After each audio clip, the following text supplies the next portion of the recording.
Hello and welcome everyone to the Sketch Schools United States of Comedy.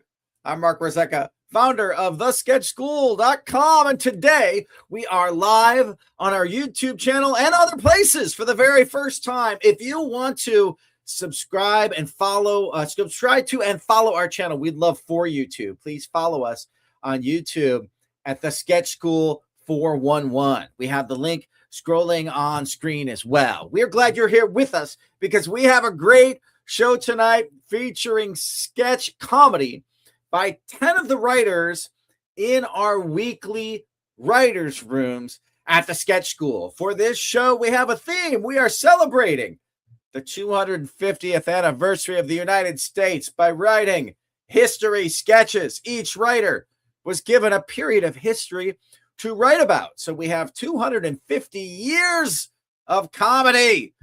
What we're presenting to you here is sort of a live table read of these all new history sketches.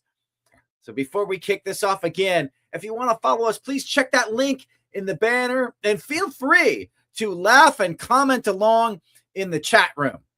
We're going to kick it off with our very first sketch. It's written by Olivia Johnson, and it was inspired. Olivia was assigned the time period of 1776 to 1800 to write a sketch with somewhere within that time frame.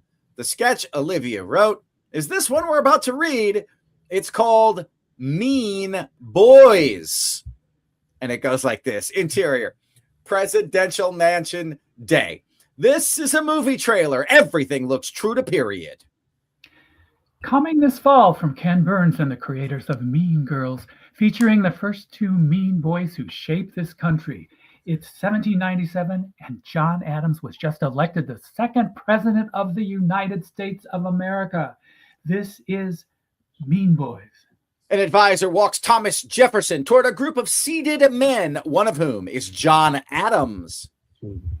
Since you got the second most votes in the election, you are now the vice president. I'll show you around. Over there, we have the worst people you'll ever meet, the Federalist. Who are the Federalists?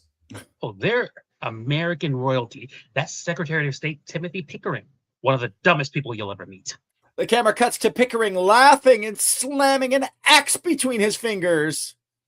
Attorney General Charles Lee, he has 4 states and a custom collection of tricorn hats. The camera cuts to Lee showing off his tricorn hat. And President John Adams. He knows everything about everyone. It's why his powdered wig is so big. It's full of secrets. Come, sit with us. Good luck. Jefferson sits with the group. Welcome.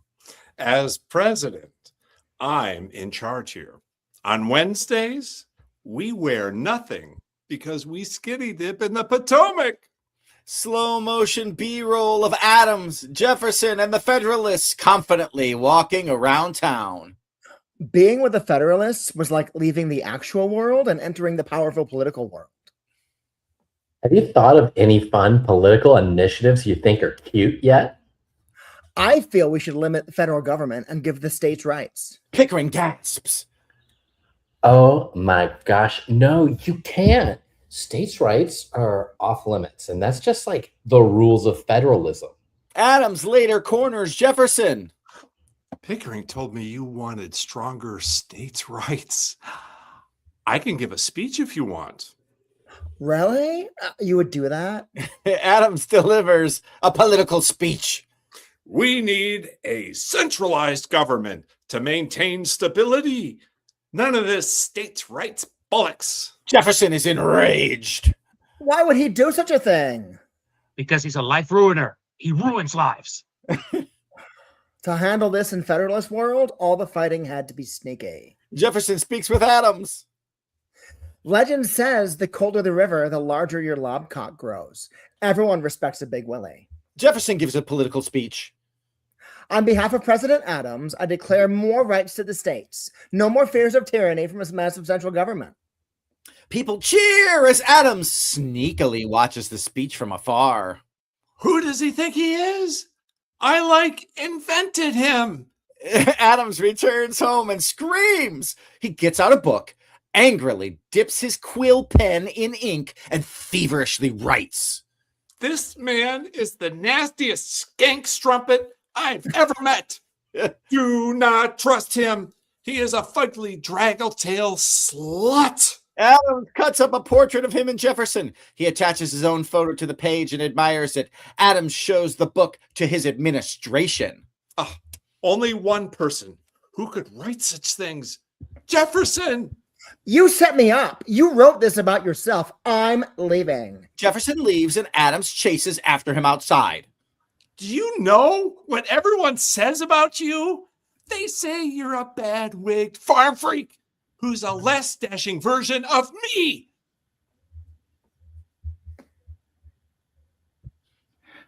Mean Boys. Adams gets hit by a horse and carriage. Mean Boys, the prequel, coming to theaters October 3rd, 2026. And blackout. That's the beginning of American history. That's how the country started. And now we're jumping ahead. The next time period was assigned to Chris Wolf to write a sketch set somewhere between 1801 and 1825. And with that in mind, we take you to this sketch called Lewis and Clark. Exterior, midwinter camp, Yellowstone, night, present.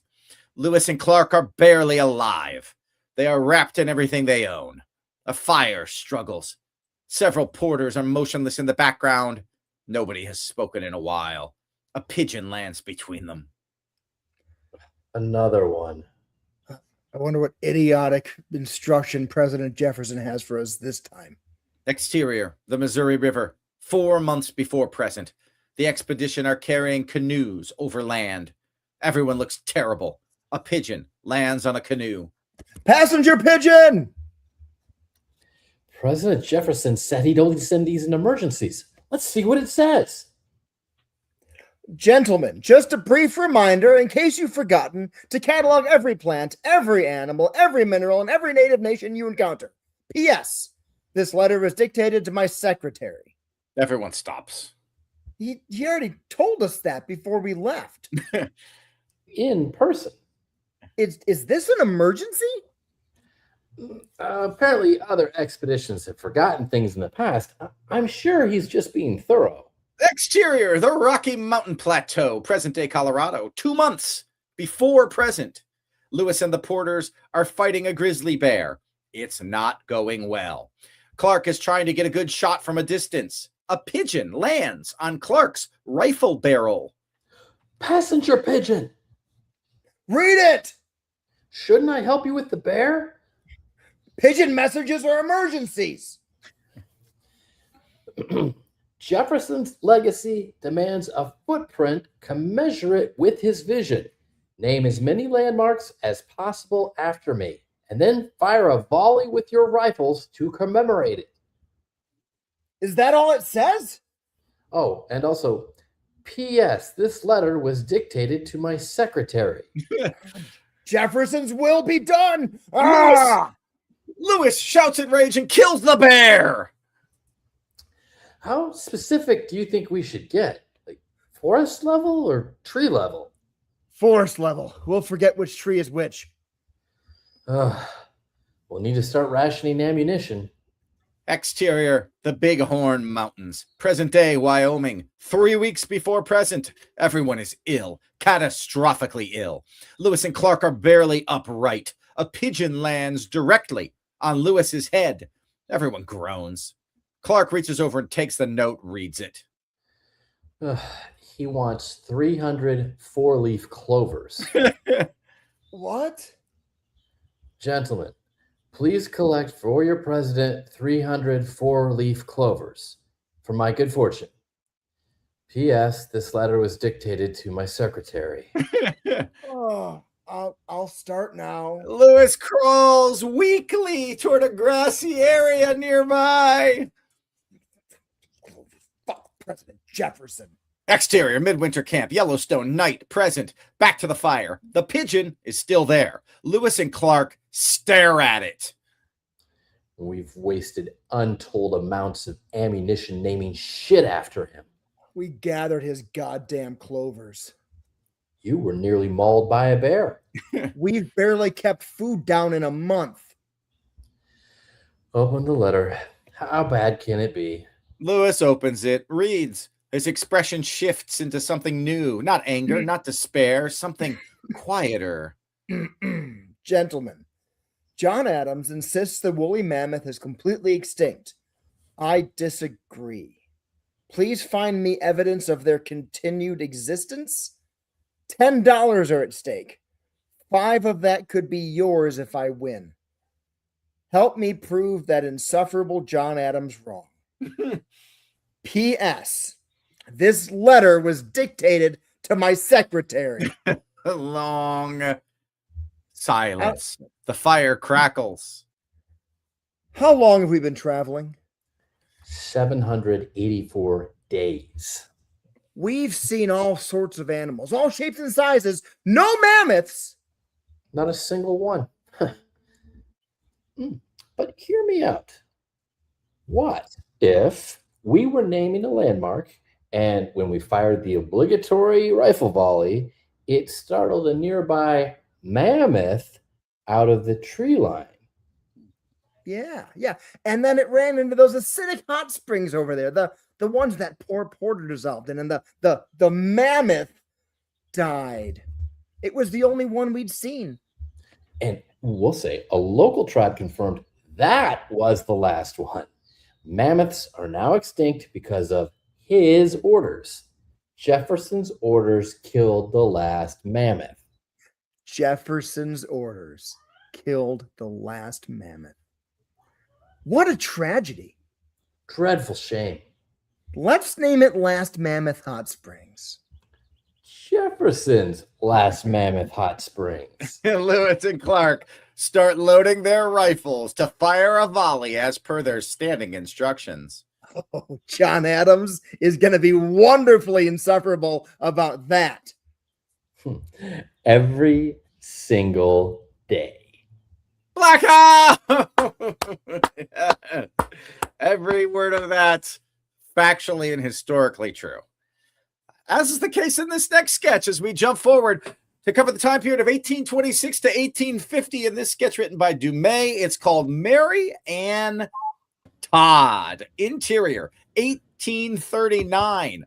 Mary Todd and her sister Elizabeth Todd are sitting at a vanity table preparing for a party at their family home in Lexington, Kentucky. They are arranging their hair. Tonight, we're going to do speed dating, and we're going to find you a husband. Do you really think so? Listen, you're already 20 years old. It's either now or spinsterhood. But first, let's make you sparkle. Mary starts brushing her hair. Your hair needs more shine. I'm going to add some more bear fat. Elizabeth smears bear fat into Mary's perfectly parted hair. Okay, grab your folding fan. Let's head down the stairs. Cut to Mary and Elizabeth sashay into the parlor. Mary blows kisses as she walks towards the tables. Enough with the kisses. This isn't the Miss Kentucky pageant. Everyone, please take a scorecard. Ladies, please be seated in your assigned spots. Gentlemen, be seated on the opposite side of the tables. You are the group that rotates from table to table. Mary and Elizabeth sit next to each other. Mr. Douglas sits across from Mary. Mr. Lincoln sits across from Elizabeth. Mr. Douglas is across from me. He is gorgeous. He is finer than a fresh peach in July. Fiddle-dee-dee. I'm sitting across from Mr. Lincoln, the ugliest man I have ever seen. Oh, mercy. He has a face only a mother could love. He looks like a banana that's been left out in the sun too long. Someone must have kicked his face down a flight of stairs. Quick, switch chairs with me before the starting bell rings. Elizabeth pulls Mary out of her chair and pushes her across from Lincoln. The bell rings. Lord have mercy, you are a pushy bitch. Cut to Mary Todd sitting across the table from Abraham Lincoln. Miss, may I present myself? I am Abraham Lincoln at your humble service. He bows his head. Miss Mary Todd, sir. Now that I have had the pleasure of making your acquaintance, Miss, I should be greatly obliged if you ask me a question. Mr. Lincoln, on our first date, would you take me to the Ford's Theater to see the famous actor John Wilkes Booth in the play Our American Cousin? Or would you take me on an open-air carriage ride in a parade? My dear, I should be most happy to attend the theater with you. Oh, sir, that is a most satisfactory answer. I'd reckon I'd be I'm so glad to call him my husband someday. Well, good luck with that one, you flibberty gibbet. You're going to have to put a paper bag over his head. Cut to Elizabeth Todd is sitting across from Stephen Douglas. Miss, I trust you will allow me the pleasure of introducing myself. I am Stephen Douglas. I'm Elizabeth of the Todd family. It gives me great pleasure to make your acquaintance.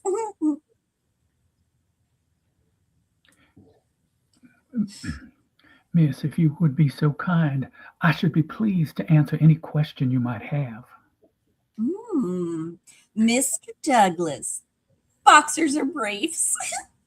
You do me the honor by asking, Miss. I confess I prefer commando.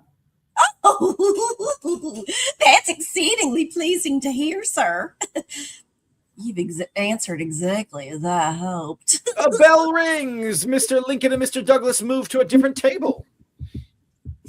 Hey, sugar, I'm telling you right now, Mr. Douglas is the one.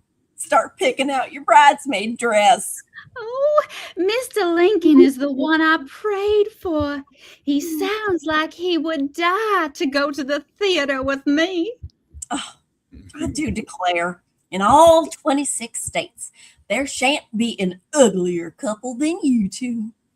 Sister, if this be ugliness, I confess, I find it remarkably agreeable. Blackout. Yes, indeed. And we move ahead in time from those adventures of Abraham Lincoln to some others. In this next sketch, Andrew Cornelius was assigned the years 1851 to 1875.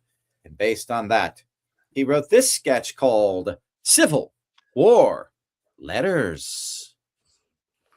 We see a sepia-toned archival photograph with the overlaid words, "The Civil War, the Lost Letters." We translate of archival photographs of a man with a walrus-style mustache while we hear an actor read the letters of Thaddeus. April 1st, 1862. Dearest Prudence, my Georgia brethren and I have unrolled our blankets upon the fields of Shiloh. We are hastily preparing our cannons, racing for a tremendous clash against the tyrannical North. Though my mind is focused on remaining brave for our righteous cause, my heart remains with you and our horse, Lightning. How fares my noble Lightning? My soul grows heavy with longing for the magnificent beast. Oh, I miss his gentle whining more than words can bear. And of course, you too. Please read these letters to Lightning. Love forever, Thaddeus. The pictures transition to a series of photographs of Prudence, a woman living on a plantation. We hear an actress read Prudence's correspondence. May 6th, 1862.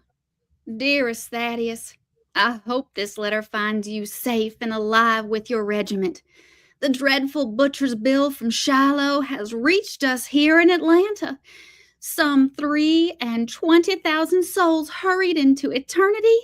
I can only imagine what horrors you have witnessed at the hands of the northern aggressors. Love, Prudence. June 29th, 1862. Your prayers and faith have kept me alive, as has the thought of you. Impart my sentiments to lightning.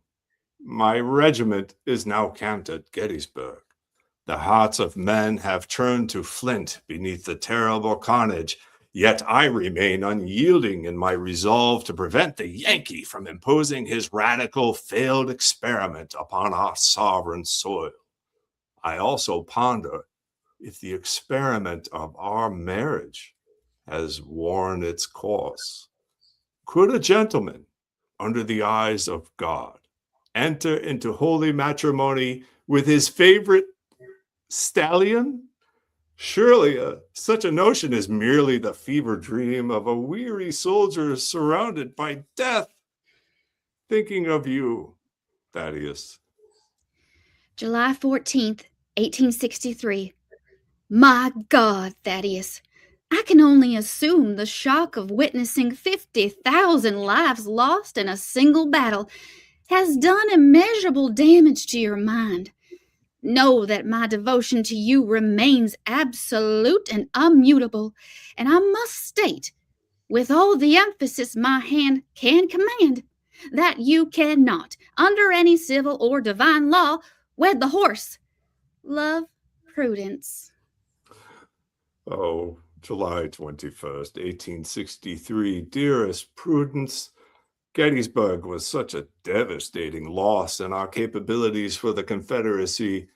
I shudder in horror to think that the tide has shifted in favor of the Federals. Also, I chanced upon a fallen apple of such perfect weight and color that lightning would have despaired with joy to devour it. I have secured it in my haversack. Should the laws of nature bend so that man and equine might join in wedlock, which we know is not an idea you would tolerate, I would offer it to Lightning as an engagement ring, a promise to love him while both of us live on God's green earth. We decamp for Vicksburg tomorrow. I will write as soon as I can. Sincerely, Thaddeus. August 15th, 1863. Dear Thaddeus, there is much talk in town of an impending surrender. We are aware that Vicksburg has already surrendered to Grant's forces. I pray this setback does not tempt you to any rash acts of valor. Soon the smoke of battle will clear, and you shall be restored to the peaceful shades of Oak Valley and my longing embrace. Alas, the stress of worrying about your physical and mental state has caused me to develop an unbearable cough. I pray to God that you remain safe and return home soon. Love, Prudence. August 31st, 1863. Dearest Prudence, the end has come. We have laid down our arms before the overwhelming legions of the Lincoln army. My spirit is crushed, my constitution broken. I long to see Georgia and see lightning. And you, of course, Thaddeus. We see sepia tone images of the horse Lightning and letters signed with hoof marks. Thaddeus, it's me, Lightning. Prudence died of consumption. I accept wedding proposal. Come home and we can get married. Love, Lightning. Blackout.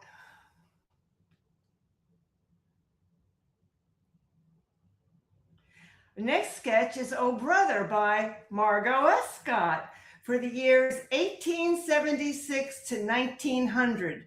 Exterior, a dusty street in Dodge City, high noon, 1876. Bat Masterson and One-Eye Pete prepare for their famous shootouts. There's ominous music in the background. Not a living soul is on the street. Interior, Lazy Lizard Lounge Saloon. Molly, the heart of gold saloon gal, is pleading with Bat. Please, Bat, don't risk your life over little old me. I cannot in good faith let the outlaw besmirch your name. I am the law here in Dodge City. Who's the weird guy behind us? Bat turns around and sees his younger brother, Matt. Hey, bro. I just flew into town and my arms are sure tired. Ha ha! Don't mind him, Molly. He ain't never been right since he fell in that well. He's working on his stand-up comedy act, whatever that is. Did you see those troughs over there? Just look at all those horses behind. That's more asses than the U.S. Senate. Well, if he's your brother, I guess I'll love him too. Does that mean you'll be my gal if Bat dies? I won't die. I'm the greatest shot in the West.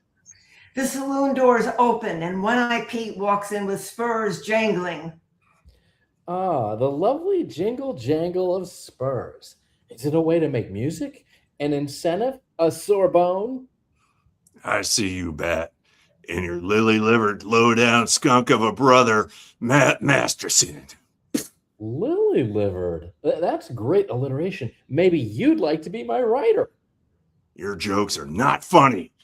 Don't understand them and don't care to. Hey, did you guys hear the one about the two cowboys who ended up... You sidewinding silly snake. Shut your mouth. Hey, you can't be speaking shit about my dear brother. I'll shut your lying lemonade mouth with my nickel-coated Colt 45. And another thing, who names a gun after a baby horse? They all exit the saloon and Molly drops a white handkerchief in the middle of the road, signaling the pacing to begin. Bat and Matt are at the opposite ends of the street. Okay, bro. Just take one pace at a time behind me. And what just is a pace? Is it a step, a foot, a yard, or Mexican money? I can hear you, you sniveling, sidewinding snake. Loser. Hey, you stop calling my brother names. And Matt, stop this tomfoolery. And what's the deal with tomfoolery? I can't believe all Toms are foolish. And listen, Matt, if something happens to me, please take care of my wife. Take my wife? Please take her. Bat and One-Eye take paces toward each other, with Matt cowering behind Bat. Molly drops a white handkerchief. They take aim and both are shot dead. Oh, I guess we better call the preacher. Yeah. But what do we call him?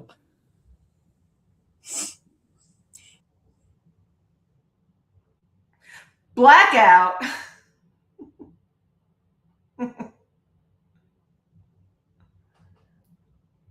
Next, we have Car Problems, written by Josh Glebron.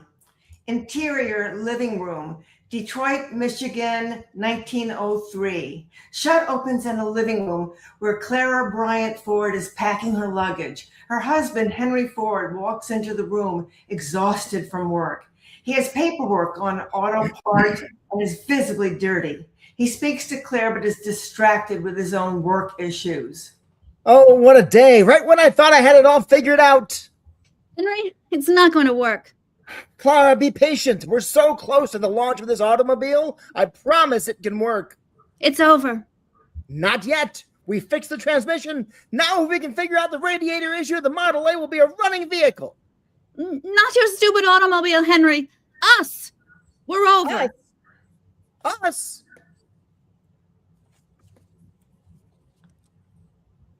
Henry notices the unpacked luggage. What is all this? Clara, what do you mean us? You're leaving me? I can't sit around here and wait around on you to grow up. My uncle offered to make you a blacksmith. My cousin could have taught you to be a lamplighter. But you won't get a real job. Clara, I promise. I know I failed in the past trying this, but this new company I started and this new team, it's different. Ford Motor Company is going to change the world. Do you hear yourself?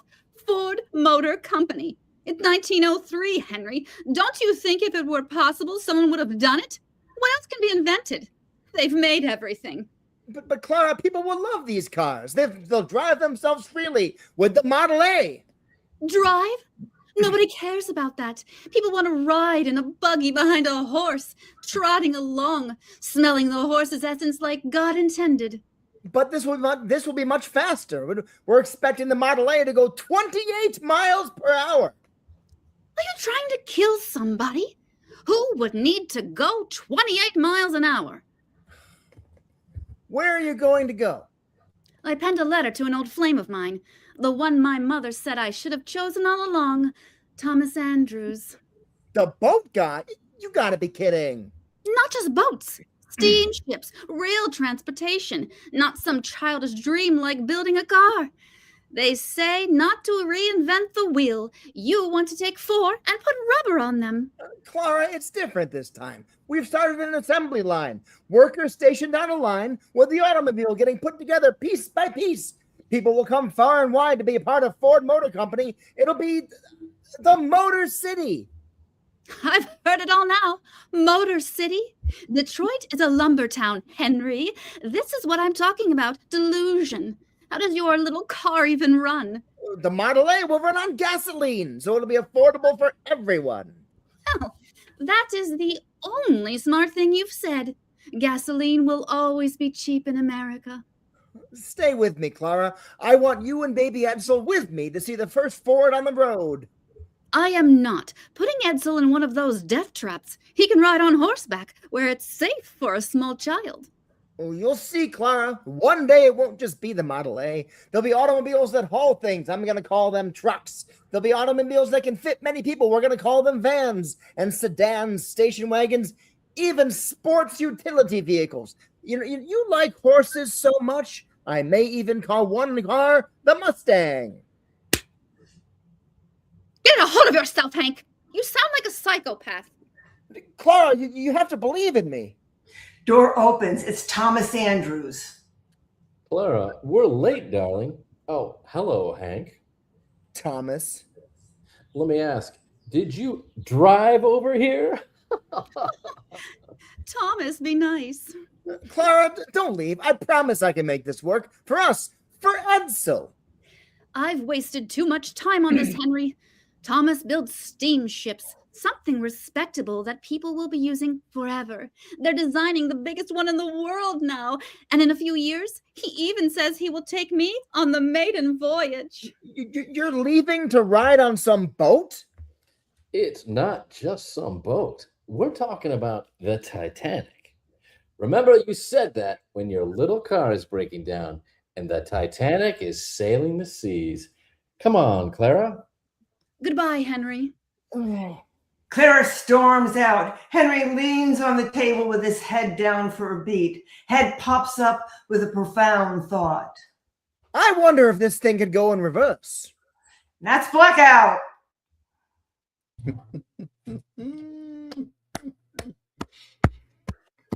Well, if you're like me, you've been reading a lot of news lately about aliens. They were also talking a lot about aliens. In the next time period we are covering, 1926 to 1950 is what writer Michael Hayes was assigned. And inspired by that time period, he wrote this sketch that he called War of the Cutes. Exterior field. A reporter, Mayor Thierry, Professor Jones, and a Sergeant Muller, a police officer, stand in a field looking at a large object that fell from space. Norg is concealed behind the object. A reporter uses excited transatlantic accent. In 1938, the radio play War of the Worlds spread panic across New Jersey. Ironically, only 1 week later, an alien did land a few miles away in Rhode Island. I'm speaking with biology professor Tad James of Brown University and Providence Mayor Nancy Thierry. In my opinion, the object appears to be constructed from a material unknown to scientists on Earth. Citizens of Providence, do not panic. There is no danger. There's absolutely not an alien in Rhode Island. That was Providence Mayor Nancy Thierry. Norg peeks out from behind the object. Norg is wearing a puppy beanie. Oh, God. What is that? It's so. What? So cute. It seems we have a cute, fuzzy visitor from outer space. I come from the planet Zortak to eat humans. Whoever resists will be destroyed. Oh, so adorable. We will conquer Earth. The people will be enslaved and used as cattle. So cute. Residents of the world, there's nothing to worry about. Come to Providence and see the furry, lovable visitors. But it said it would eat humans. Eat humans? Something this cute would never do such a thing. To show my power, I shall make an example of one of you. Norg pulls out his heat ray and shoots the mayor, killing her. Then he sucks out her life force with a tentacle. Apparently, Mary Thierry didn't fully appreciate the cuteness. Go out and gather more people for me. I journeyed many hundred light years. I'm hungry. I can't believe it. The mayor was observed by this cherubic creature. Surely this must have been some sort of cultural misunderstanding. Yes, indeed. I will use my scientific technique to scratch it behind the ears. Professor Jones goes to pet Norg. Norg shoots him with a heat ray. Can't resist the cuteness. Norg eats him with a tentacle. Oh, God. The professor and the mayor are dead. Not dead. Slowly and painfully digesting in one of my 9 stomachs, which will closely resemble levels of hell from Dante's Inferno. Sound of muffled screams. As a reporter, I feel I have an obligation to reach out to the public beyond Earth. So I will try to rub it right on its belly, right here. So irresistibly cute. So Norg eats him with a tentacle. I'm still hungry. You. Me? No, Muller hides. Norg approaches. My stomach's grumbling. Well, I went to Halloween shopping today, so Muller puts on a hideous alien mask, then reemerges. So cute! Will you marry me? We'll have 752 cute little larvae together. I guess. Norg leads him to the spacecraft. They take off. Blackouts. I hope real aliens are as cute as Norg, but not as deadly. Our next sketch is called JFK The Last Ride. It is written by Landis. Carry on. Aponte. It was inspired by the time period of 1951 to 1979. And to kick off this one, we take you to Interior FBI Warehouse, 1963 day. Chiron, November 22nd, 1963. John F. Kennedy and Jackie Kennedy are led into the warehouse by Secret Service agent Morris, and 2 agents. Agent 1 and Agent 2 guard their rear. Okay, Mr. President, here we have the vehicle we will be using for the parade. We reveal a 1961 Lincoln Continental convertible, reinforced with bulletproof glass bubble dome covering the entire rear seat. The bulletproof glass is not perfectly clear. We remodeled the 1961 Lincoln Continental with a brand new bulletproof exterior bubble dome, reinforced metal plates, and undercarriage, codenamed the SS 100 X. Kennedy inspects the vehicle before getting into the back seat. Can you see me through this glass? Yes, Mr. President. Okay, but can you see me? This glass is so thick, you can barely make out this $1 million smile. And this, JFK tries to wave, but hits his hand on the glass. how am I going to greet my fans? You mean your constituents? Dear, maybe we should listen to Agent Morris. We've had a lot of legitimate threats lately. JFK steps out. Listen, Henry. Agent Morris? Henry, the people want to see this face. They need to see this face. How else do you expect us to project strength and confidence if the people can't see their favorite president? Your safety is my only priority. What's Castro going to do? Throw a mojito at me? Get rid of the dome. JFK signals to a couple of workers. They remove the dome. Agent Morris, maybe we can find a compromise. How about we implement the new security protocol? What new protocol? We call it Eagle's Nest. We'll place 4 agents jogging next to your vehicle, providing, for a lack of a better word, a human barrier around you and the vehicle. Okay, I like it. Agent Morris signals. 4 athletic and massively attractive agents run over, taking position around the vehicle. Are these the actual agents that'll be running next to me? Yes, Mr. President. This is a brilliant plan, Agent Morris. JFK sits in the car again. He's not happy with the hunks surrounding him. Are we really going to demean our agents to chasing after a car like a pack of wild dogs? And more importantly, pulling focus from this mug? JFK points to his face. I think not. JFK looks around and calls over Agent 1, who is clearly not in the best shape. Hey, have a seat right in the passenger seat. Agent 1 sits in the passenger seat. You see, he can see everything around him and is as close as you can be to keep me safe. Mr. President, I must insist. You must take this seriously. We are so close to passing the Civil Rights Act, ending the Vietnam War, and for once passing a comprehensive economic plan that could end poverty once and for all. If anything happens to you, all that will be derailed. Years of work gone. JFK mumbles under his breath. Marilyn would agree with me.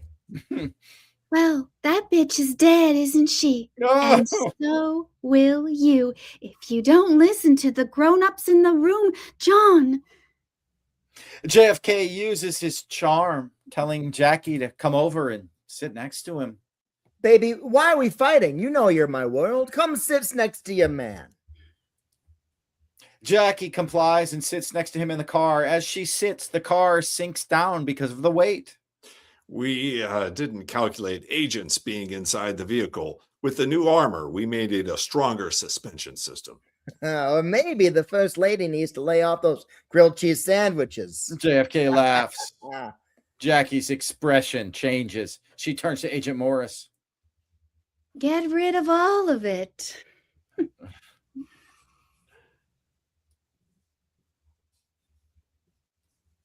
And JFK says, oh, sorry. That's my girl. What's the worst that can happen? Blackout! I mean, what is the worst thing that can happen?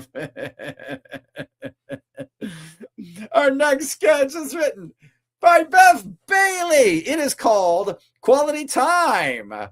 This sketch was inspired by the time period 1976 to 2000. Interior, kitchen, morning, 1982. Jill is cooking breakfast for her family. Her husband, Jack, is sitting at the table reading the newspaper. Jill sets down bacon and eggs in front of Jack. Kids, breakfast. Jack, are you going to just sit there and read instead of talking to me? I'm reading about the real world. Reagan's America. Well, I read in Reader's Digest that married couples only spend 7 minutes of quality time together a week. That's not a lot of time. Ha, you women. Why do we need quality time? We share a bed. So we can connect, Jack. Monday, you bowl. Tuesday, you play darts. Wednesday, you play pool. Thursday is your softball league. Friday is Dallas. And Saturday is Falcon Crest. That just leaves Sundays, and you work at the car every week. That's nonsense. I got Junior into playing soccer. No, but I take him to practice. And Jennifer started her creative arts class last week. Did you see her candle wicking project? It's a bird. Jill holds up the project and Jack scowls at it. Oh, please don't hang that up. My mother might see it. Well, see that your mother? That's exactly what I'm talking about. If we had quality time together, I'd know she was coming. What do you want to talk about? How about the news? The news? What do you know about the news? Do you have an opinion on trickle-down economics? Well, by the name of it, it sounds like all the money is at the top and not enough will be distributed down to those who actually really need it at the bottom. You sound like a goddamn communist. Well, I hear more welfare cuts are coming. Handouts equal socialism. You need to feed the economy. Where are you hearing these words? Phil Donahue? I hear them when we watch the 10 o'clock news together. Well, think about new recipes when you're watching the news. You have 3 minutes left. Okay, let's talk about sports. I still like that Billie Jean King. She's weak. She cheated when she played Bobby Riggs. Oh, you're just sore that you lost our bet on that game. All you had to do was load the dishwasher that night, and you didn't do it. Is the 7 minutes over yet? Sure. I guess we can try talking later after Dallas. I love that J.R. Ewing. He's what every man should be. Strong. Slaps who he wants. Ruthless. Got shot by a woman. They sit in silence for a moment, and Jack goes back to reading his newspaper. So, Jack, I was thinking, now that I'm working part-time over at Sears, I'm going to open my own credit card. Jack pounds on the table angry. God damn it. No. Jesus Christ. You get one Supreme Court justice and you think you deserve a line of credit? Forget it. You women thinking you can run and make your own choices and ruining everything. The kids enter for breakfast. Mom, Dad, I'm pregnant and I'm getting an abortion. What? Gnarly. That's my girl. Black. A final sketch of this tour through a comedic tour through 250 years of U.S. history, as inspired by the time period of 2001 to right now today, 2026. It's written by Jessica Camargo, and it's called I'm Leaving You, Interior Therapist Office Day. Dr. Helen Middleton sits with a legal pad. The other two people in the room with her are America and the 24-hour news cycle. They take their seats. Welcome, America, and Mr. 24-hour news cycle. Just news is fine.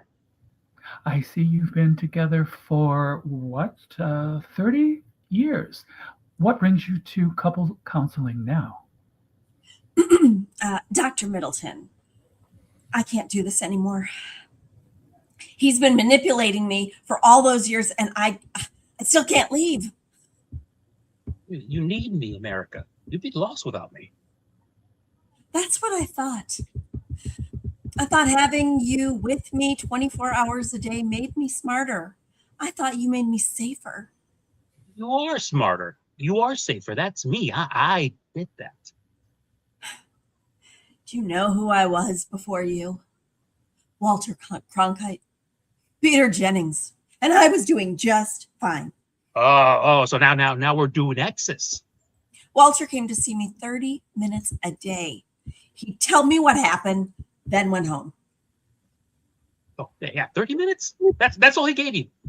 Peter was the same. He'd tell me about a coup somewhere and why I should know about it. And then he was gone. Oh, and how were they different from Mr. News? Oh, sorry. And My bad. how were they different from Mr. News? They never stalked me. At work, in the bathroom, during my meditation retreat. Well, how could you even meditate if you didn't know about the raccoon that got into the Denny's in Tulsa? I read that article. And 13 more. Mid-meditation. They caught me and kicked me out of the retreat. Well, you don't need meditation, okay? I can give you all the peace of mind you need. Peace of mind. You've given me anxiety, and then you say, you're the one that can cure it. I'm just being honest. America stands up and walks around exasperated.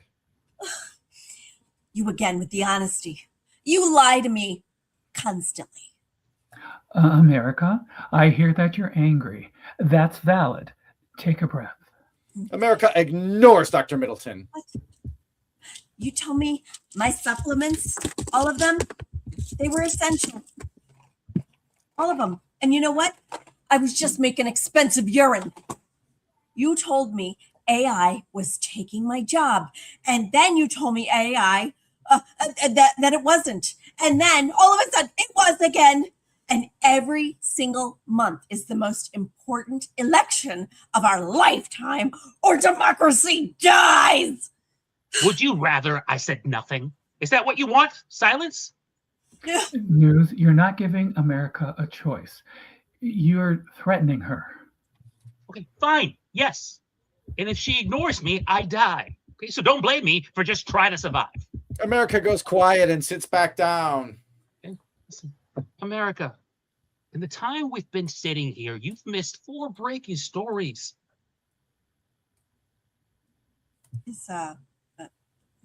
Did someone die? Maybe. America, look at me, not at news. Just give me a second, doctor. America closes her eyes and starts a breathing exercise. In for 4, out for 4, but her foot won't stop tapping. Oh, wait. I don't need to know now. Just tell me later. News grins, checks his watch. Oh, was it someone famous? If you agree to stay with me, I'll tell you that and so much more. America, don't. You don't have to. America gives up and falls into News's arms. Tell me. I'll never try to leave you again. There was a 98-year-old who had guest star part in a 40s movie you've never heard of. That's nothing. America grabs News by his shirt. I need more. Give me more. Do you have any updates on that raccoon? Blackout! That's the end of that sketch. And the end of this show, the United States of Comedy. Thank you so much for watching. Let's give it up for our writers. All of our writers in both of our rooms contribute to each other's sketches. In our Monday night writers room here at the Sketch School, Arlandis Carrion Aponte, Bev Bailey, Dumay, Melanie Dupuis, Olivia Johnson, and Chris Wolf. In our Thursday room is Jessica Camargo, Andrew Cornelius, Margot and Scott, Frank Litch, Josh Golbin, and Michael Hayes. Also, more thanks to give out. Huge thank you to not only a reader, not only a writer, but a virtual stage manager here tonight. Chris Wolf, wearing all hats that could be worn. Thank you, Chris. And gotta give it up, of course, for our fantastic cast performing, reading and performing these sketches for us. Landis Carrion Aponte, Bev Bailey, Dumay, Chris Wolf, Andrew Cornelius, Margot Scott, Kyle Parker, and Amy Meredith. Our executive producer of the United States of Comedy is Bev Bailey, doing it all. Writing, reading, producing, killing it. Thank you, Bev, for making this all happen. One more time, if you liked what you saw, please like and subscribe. We would love for you to subscribe because we are going to officially launch our YouTube channel on July 1st. So you can subscribe on YouTube to at the Sketch School 411, at the Sketch School 411. And for more information on everything we're doing at the Sketch School, free events, workshops, classes, shows, all of it, please go to thesketchschool.com. Thanks again for watching, everyone. Happy Flag Day. Happy 250th.